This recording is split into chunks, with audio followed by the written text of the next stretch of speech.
Hi, this is Maginoni, and here is my video for June's previews. So these are going to be for books that are coming out in August of 2013. Now, before we go into the actual books themselves, I want to show you some toys that are coming out, because I think there's some of them that I think some of you guys might like. The first batch is the Square Enix Play Arts for Batman, Wonder Woman, and Green Lantern. And these are really phenomenal looking toys. They're about $80 each, and they're going to be really, really tall. But the level of detail in these figures are really, really well done. Square Enix, the Play Arts line, they do other stuff, like obviously they have the Final Fantasy toys, and they also have Metal Gear Solid. And they do have it's a pretty sizable line, so you might want to look them up. Also, this is $80, so you might want to shop around. You might be able to find it cheaper through other outlets. Also, there is the Figuarts Zero Goku statue, or figure, which is another awesome looking figure. And I'm really, really tempted to buy this one. And for the ladies, we have Sailor Moon. And before you guys go, oh god, it's Sailor Moon, Figuarts actually does a really good line, so even though this is a very simple figure, it's really well put together. So, if you're into Sailor Moon, there you go. And Mercury is on pre-order now also. Alright, let's take a look here at DC. Now, what I'm going to also do is, at the end of this video, I'm going to go over what I think what DC and Marvel is doing wrong, I should say, in that, and when I was looking through the previews, I finally figured something out, which I think is helping Marvel succeed and DC failing. But anyways, what we have here is the continuation ending of the Trinity War. Now, along with that, you're probably going to need to still get the Trinity of Sin Pandora to figure out how she ties into everything. And there's also the Phantom Stranger. Now, personally, I'm iffy on if I'm going to get Pandora, and I don't know, I'm just not excited about the Trinity War, at least where I should be excited, that level. Now, the Batman Superman Greg Pak series, on Newsarama they posted some artwork, phenomenal looking artwork. I'm definitely going to buy it just for that. I know Park can he can write really well, but I think this picture right here does not do the justice of what I saw released today. For those of you who missed Death of the Family, the Death of the Family hardcover is coming out. And for those of you who are interested in DC's 30,000, well, they did it already, and this is the 1 million omnibus. And if you notice, it's written by Grant Morrison, and I have a feeling that this is probably a better story than what you're going to get out of 30,000. But I can tell you this was not one of their more popular ones, so your mileage is going to vary with this. As you can see, there's not a lot of excitement going on in DC. Along to IDW, we have Lock and Key. This is going to be their Alpha #1 series. It's like a 2-issue miniseries. So if you're a fan of Lock and Key, you want to keep an eye out for that. And for any JMS fans, there's the Sidekick. Personally, I'm going to skip this thing like it's the plague. I don't think JMS has written anything relevant since he left Marvel, and even towards the end of his run with Marvel, especially with Spider-Man, it's questionable whether or not he was actually still on top of his game, so to speak. I realized that Joe Q influenced some of the decision-making, but I think ultimately you have to look at the entire body of work, and while it started off pretty high, it just started to go down, down, down. And when he went to DC, especially with his work on Wonder Woman, that was a disaster. Okay, now on to Marvel. Now, I think the only book that anybody really needs to be paying attention to is Infinity. This is the big Marvel event where you have the Masters off in space, where the Avengers and a lot of the heavy hitters are flying off to fighting, and then you have Thanos attacking Earth, so now you have a bunch of the lower level heroes having to deal with saving the Earth. This is going to be a huge book, I can guarantee you. And it's going to, I mean, if you look at everything from the artwork to the way Marvel's plotted the story, it's going to be huge. Now, along with that, pretty much it's going to be tying into, as you can see, a lot of different tie-ins. And that's one reason why I didn't start pulling all these pages out. Because I wanted you guys to see that, you know, this thing is going to be going through a lot of stuff, including the Thunderbolts, because the Thunderbolts is going to be an Earthbound team. Now, along with that, don't forget, Secret Avengers is in a way tying into the regular Avengers because of the aim and what they're doing with those cocoon-like things that were left behind. Now, you also have Hunger #2. Now we know what's going on. Galactus is in the Ultimate Universe, and people have to deal with that. So, if you're a fan of what's going on with Galactus, you're definitely going to want to go back into your comic book store and tell them to get #1. Let's see. Spectacular Spider-Man. Superior Spider-Man. The reason why I'm pointing this out is because it's a battle with a Hobgoblin, and no matter what this picture is insinuating is going to happen, I can say this is going to be a battle that you're probably not going to expect the way it's going to end. And this is definitely going to be one to watch. And also, Superior's crossing over into a bunch of things, as you can see. Onto the Galactic side, we have the Rocket Raccoon book, and Angelo's continuing in the Guardians book. And the other, I think there's only one other thing I wanted to point out, because I don't think there really was much going on with the X titles, other than they're building up to their big event. And Killable, that's already been done before, so I don't think that really needs much lip service. Let's see. Okay, there is the Daredevil Frank Miller omnibus coming out.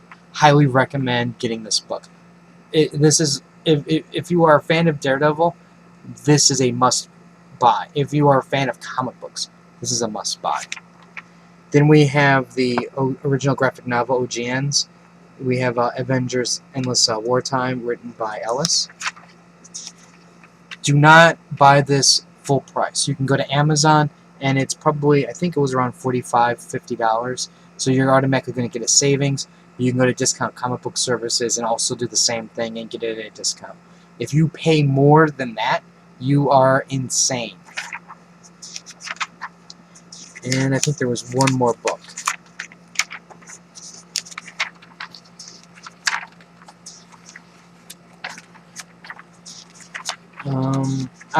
Here we go. The Inhumans. Now, actually, there's a couple things. One is the Infinity Gauntlet Aftermath. I wouldn't say this is going to be the greatest book series known to mankind, but if you're a fan of Thanos and the Infinity Gauntlet, you may as well pick that up. And this is the big thing, the origin of the Inhumans. Now, the Inhumans are going to get a push at some point in time.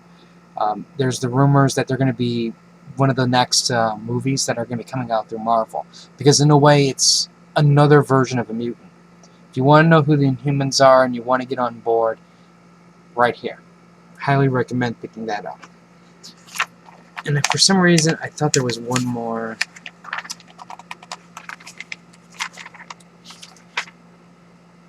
No. Other than, if you want to know about Magic, her trade is also coming out. Okay. I know I did that kind of quick, but in all honesty, right here is what you need to be focused on. Now, this is what I figured out between Marvel and DC. Okay, let's take a brief look here at the Trinity War. Now, this Trinity War is the big battle between the three Justice League teams, right? And it's tying in with Pandora, it's tying in with supervillains, and it's tying in with the relaunch of, the New 52. Now, here's the problem. They keep telling us Trinity War is coming, in these preview guides and things like this. But do we really know Trinity War is coming in the book? We don't. We don't have that sense of incoming doom is coming.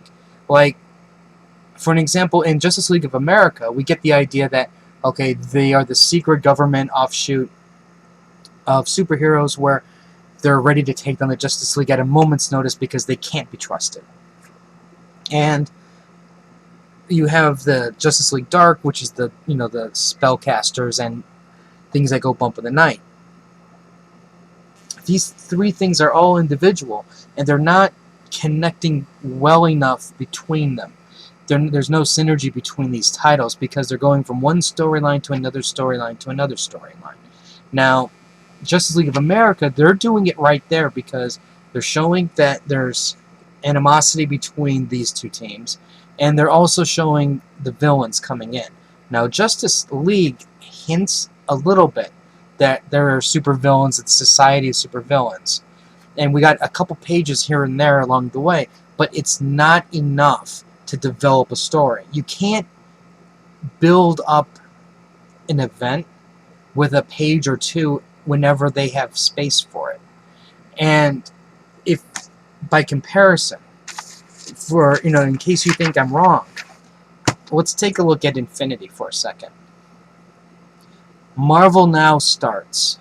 Okay, let's back this up just 1 minute. Avengers versus X-Men happen.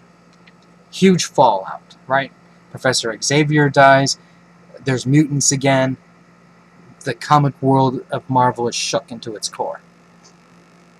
What do? They do Marvel Now, change the teams up, mutants and Avengers put together, and they go forth to conquer. Right from the beginning of the core Avenger titles, they start dealing with the Infinity. And we don't even know that that's what it's really building up to.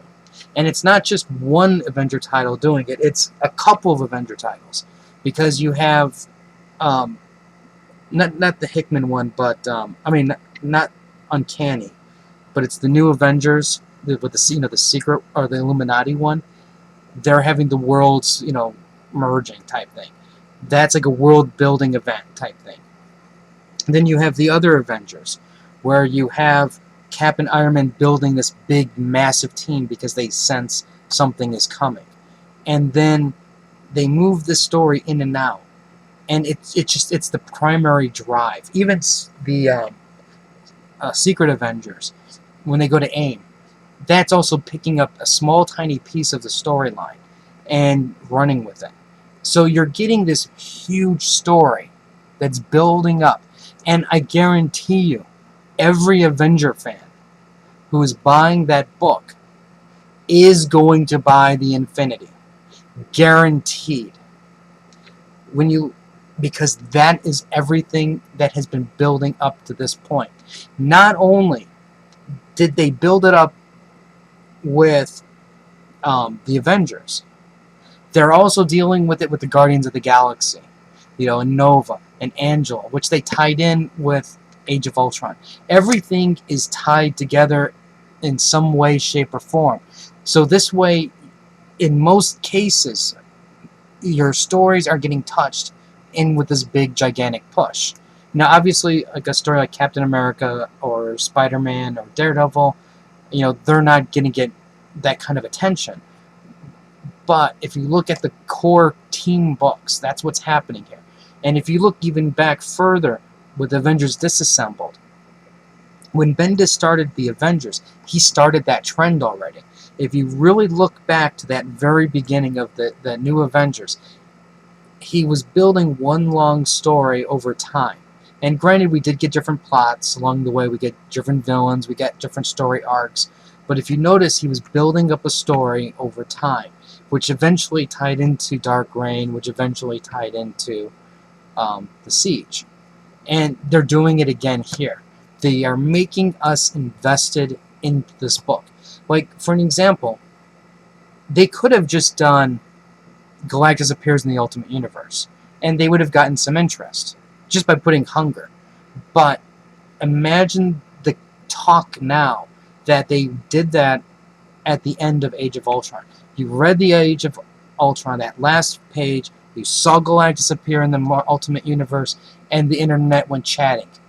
That's how you build the story. Nobody chatted about somebody breaking into the Batcave.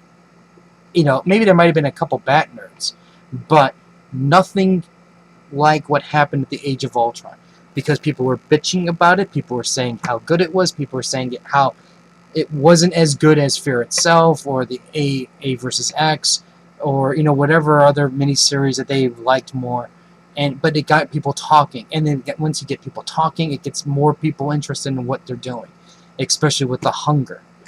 Now everybody who read AVX, I mean, sorry, not AVX, but Age of Ultron, has a somewhat vested interest to find out what happened. Whether or not they go follow it, that's up to the individual person. But the seed has been planted, and that's the crucial part. To top that off, not only did they jack us with that, they said, you know what? We're going to throw Angela into the mix, and we're going to put Angela in a book that we want to get a lot of attention, because that's going to be our next movie. And in fact, if you're not reading Guardians of the Galaxy, guess what? You're going to be reading it now. And how did they do it? They put it in a high-profile book that had a lot of people reading it, a lot of exposure, and it left it in such a way that it makes you want to read that storyline. Let's look at this. Can anybody give me a reason why this looks appealing based on the way DC has built the story? Obviously, if you say it's the War of the Justice Leagues, just that alone will make me want to read it. Will make other people want to read it. But when you do something like this where you don't build it, I don't have that vested interest to read all 3 books. Maybe I'll read one, maybe I'll read the other, maybe I'll read all 3. I don't know, I don't care. But I just don't have that vested interest. And then you ruin Trinity War by saying most of the heroes are gone and the villains are running amok, and we're having the month of villains in September. Hey, way to ruin the ending for Trinity War. Thank you for letting me know that all of the heroes are gone before it even happens. You should have not spoiled the ending. That is a critical spoiler as to how this book is going to end. And we know at least for 30 days the villains are going to run amok, and then the heroes will eventually come back. But it's that spoiler that just ruined it. I'll ask you this. Knowing that all the heroes are gone at the end of this series, do you even now have a vested interest to find out what happened? I mean, now granted, there's a slight bit of curiosity because we want to see what happened. We want to see our favorite mashups. I get that part. But knowing how it ends ruins the journey to get to that ending. That's my point. Now, you have Pandora, right? Here's this girl who's supposed to be the center of everything. Why did we have to wait this long for her to get a story? I mean, I understand that they kept throwing her in every now and then whenever they felt convenient. Pandora should have been started a long time ago. She should have gotten her own title. We should know more than what we know about Pandora besides what we get from this. When you have this critical component to a major story arc, to a major event, and we don't get that, it screws up why we want to read it. And then to further explain my case, let's look at Batman.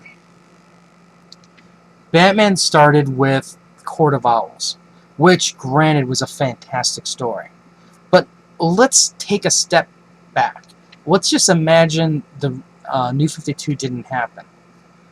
How excited would you have been to finally read Court of Owls if over the past 6 months, or even the past year, there were hints that something was happening behind the scenes? I mean, maybe you might get an issue here that deals with something that has to deal with the Court of Owls but doesn't address it by name. Or maybe you get a page here, a couple panels there, just sprinkling throughout the whole year. Then the Court of Owls hits.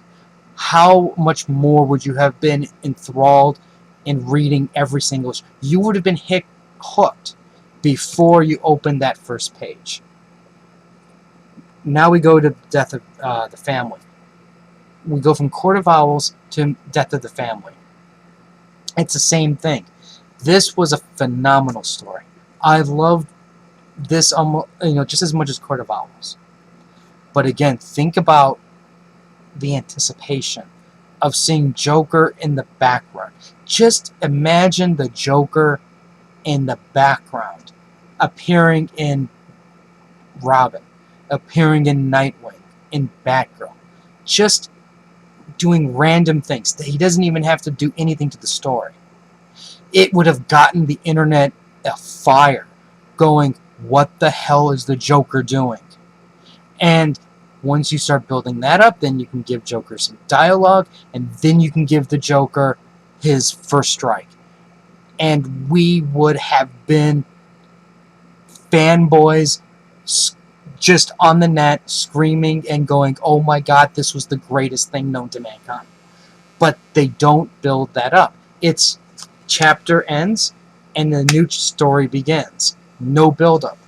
Now, here's another point.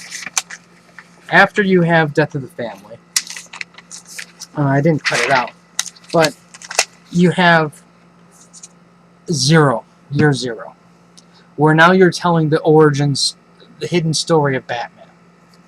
That's fine. If you want to do that, I'd say that that's a fine miniseries, because right now in Batwoman, she's being blackmailed to find out who Bruce Wayne, or to find out who Batman is.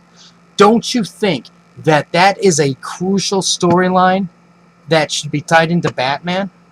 And I know that I've said this before, but that is a critical thing that they're missing. You could have tied in Batwoman and Batman together. Have Batwoman potentially betraying Batman, and then it's Batman fans don't even know what's going on. They only will know if they pick up Batwoman. And if they decide to ever cross it over into Batman, then maybe they can see it. But I don't see how that's going to happen, because once Batman Year Zero is done, Trinity War should be over, and Batman's off the table. Because all the villains have run amok. That is not storytelling. That is going for the quick, I want to have an idea, but I don't want to build the idea because I have to throw it out there because I think that it's going to be a success, and I hope for the best. And that's the difference between Marvel and DC. And that's why I'm totally on Marvel, because the way they're building their stories, it's basically you're baking a cake. Marvel is putting tender loving care, putting the ingredients together, and putting it in the oven until it's ready to come out. DC slops it together, and they put it in there for 10 minutes, if that, and pull it out before it's ready, and then it's a jumbled, unappetizing, melted piece of junk. And the thing is, a lot of these titles you don't even need to have phenomenal top-tier writers to pull something like this off. You just need to have an editorial staff that says, no, I don't want to go I don't want to write necessarily for the trade. What I want to do is I want to tell a story. And if we want to still write for the trade, let's do that, but tell a story for the long haul. I don't want to know what your plan is for the first 4 issues, the next 6 issues. I want to know what your plan is for the year. How are we going to link issue number 1 to issue number 12 and have that pay off at the end? And that's what's missing from DC right now.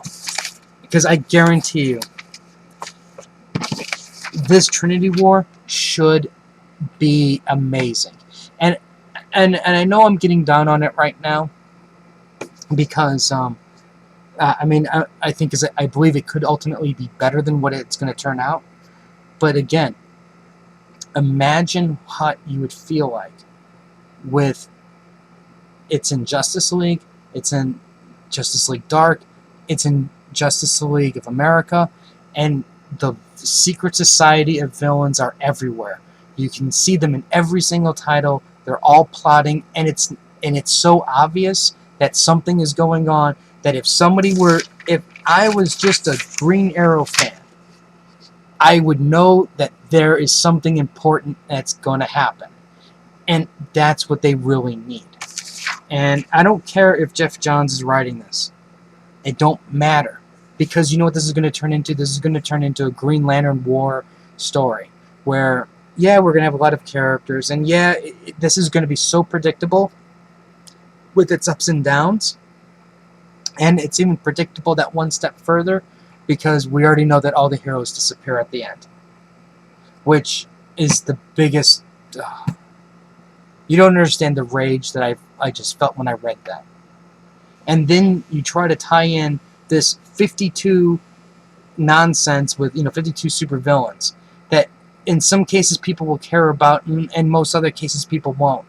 And you know what, DC, let me clue you in on something.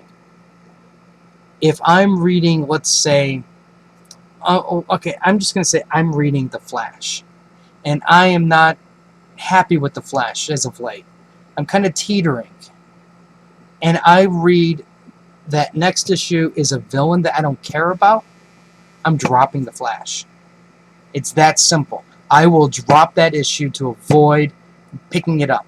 You've made my decision for me, because I don't want to invest that extra time, that extra money, and you've given me a reason to go to my comic book store and say, I don't want to buy it. Now, granted, there's going to be a bunch of people who are going to buy them all. And, in that sense, that's where DC is going to win. But, again, they're looking at the short sale and not the long haul sale. And that's where I think, again, they've really... you can make the gimmicky cover all you want, but ultimately, what the cover shouldn't sell the book. It's the story. It's the story content that should make me run to the comic book store and be happy and excited to buy that book. And if that's the last issue on the shelf, you should make me want to push that fanboy away to grab that issue. And that's what you're not doing. That's where you're failing miserably, which is a shame. But anyways, that's my little rant on Marvel, DC, and my preview. If you have any comments or questions, let me know. Rate the video up or down. Definitely let me know what you guys think between the writing styles between the two companies. Because now I can see this as night and day. On the general objective of the editorial staff and how they're writing their stories. So, don't forget to like the Facebook link. I give out codes every now and then. And I'll have more reviews. We have Comic Pool tomorrow. So until next time.